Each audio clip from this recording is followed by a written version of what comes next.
All right, so I've spent $20,000 around there on coaching in the last year, working with one ATP coach.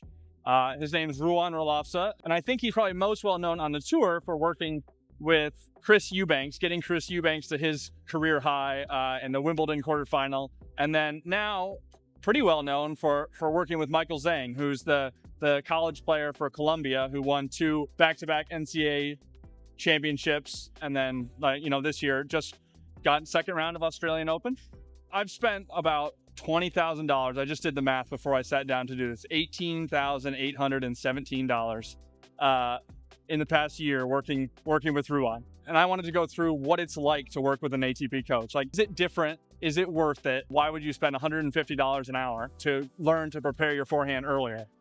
I've thought about it a lot. A lot of that information, like I'm putting it online, other people put it online. So what's different? I think the things that you're paying for, the guarantee that what he's saying is right, and you can feel confident that he not only has heard that from great coaches, he's done it himself, and then he's told other good players to do that, and it's worked. Next is that you're paying for the timing. There's a big difference between just saying that you need to prepare early on your forehand or saying it at the right time. Because if you tell me 40 different things while I'm trying to play a practice set, maybe preparing earlier on my forehand would help. But if it's at the wrong time, you're actually impeding a player's ability on the court. So it's not just the expertise of what they're saying, but when they're saying it. And the third piece is like how they're saying it.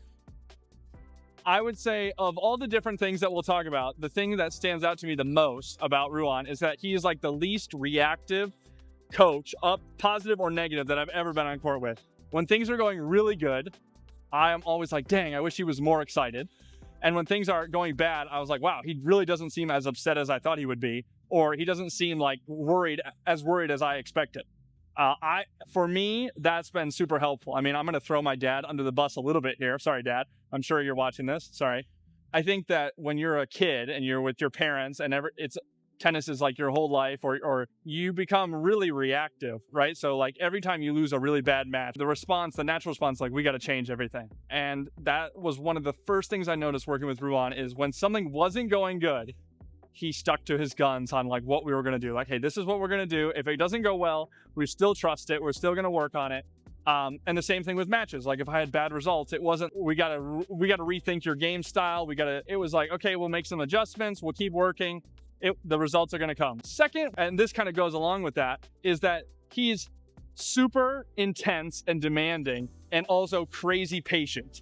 When we were working together, he was so physically demanding of like what I need to do every day from the second I stepped on court. But then when it comes to the result, like when it comes to like the change of my technique, for example, let's say he wants me to change my forehand technique from this to this, which is something that we did, like a more neutral wrist. It's like, Cole, come on, we got to change it. Bring the intensity. Come on, we got to work on it. Make sure it's happening. But then when it comes to the match court and it's not happening, the response is, hey, it's all right. We're just going to keep working. I thought it was a real clear contrast of real intensity and then real patience. And I think that I kind of get sometimes I'm on the opposite side of that. We're going to make this change fast, and then we expect it to happen fast. Ruan was the opposite. It was like, you're going to work on this for a long time, and it still might not happen, and you got to be okay with that. But I want to talk about the fitness, because the fitness, there's all these different things that are eye-opening throughout the last year. It was eye-opening how slow the changes were going to be. Like, oh, wow. He's not expecting it to go fast. He's expecting it to go slow. Even with his expertise, even with all the money, even with everything focused on the tennis, he's expecting it to go slow. But besides that, the most eye-opening thing was the intensity of the fitness. January of this year, I asked him to build me a ATP level fitness plan, what he would give to a pro to do as their off season to be able to attack tournaments.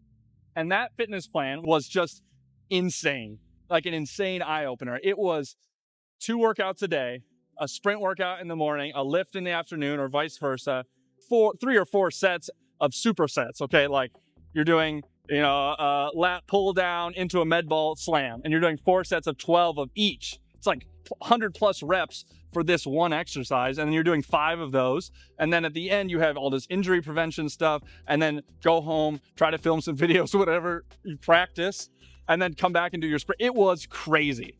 And to see how my body changed from that. I mean, I've now at this point, I think I've lost maybe 10 pounds from the time that I started that fitness, but also to see how my mentality changed. Like when I went onto the court after a couple of weeks of that fitness, the way that my body felt, it was very different. Like I remember saying to him, like when I get down to hit a forehand, I feel so much more stable because I feel like I've just been in athletic position for so many hours, right? In the gym is like my body is just so used to that training at this point that when you get on the court, it does make a big difference. But let's talk about like, is it worth it?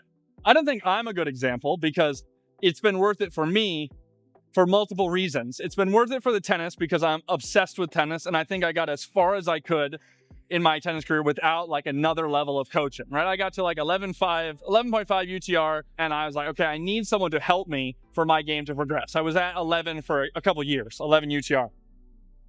But also it was worth it because I was making content.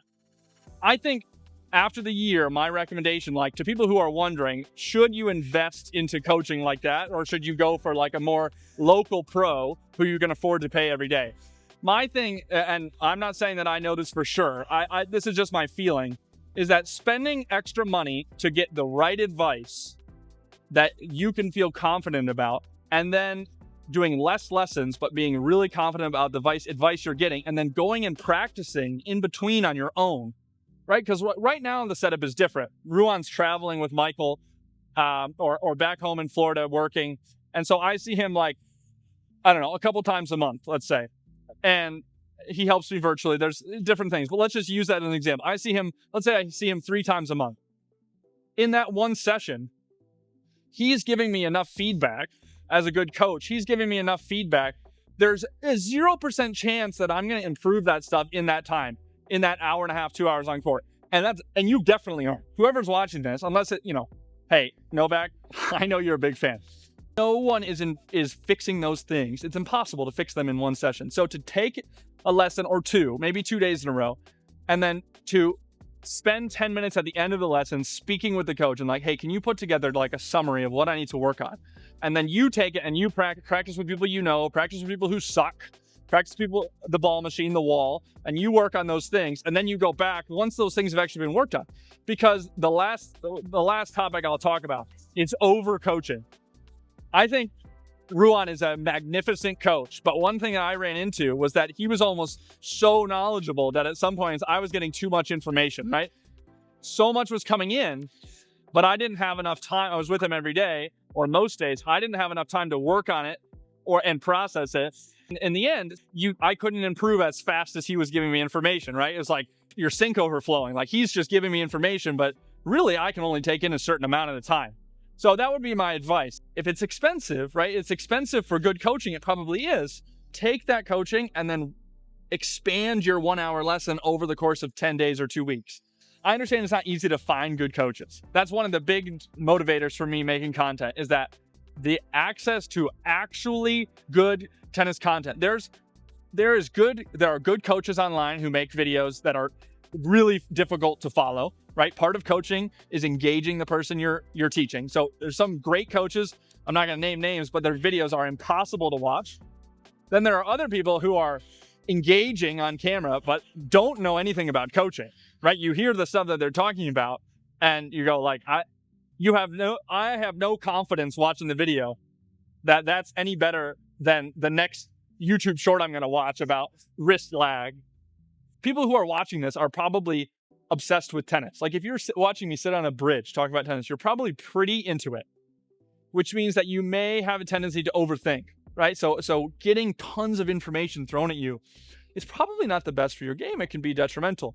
Finding someone that you trust and then going, okay, I'm going to listen to this person and everything they give me, I'm going to make sure I take the time to process it and not just throw money at random people. It's a very loud bridge. I need to get off. If you have questions, please put it in the comments. I'm interested to hear what makes finding good coaches the most difficult. And that's part of my plan is to work with Ruan to put out better and better content that you guys can use as your coach or as a supplement until you find your dream coach. Anyway, it's so loud. My voice is going to be very hoarse tomorrow. Let me get off this bridge. Love you guys.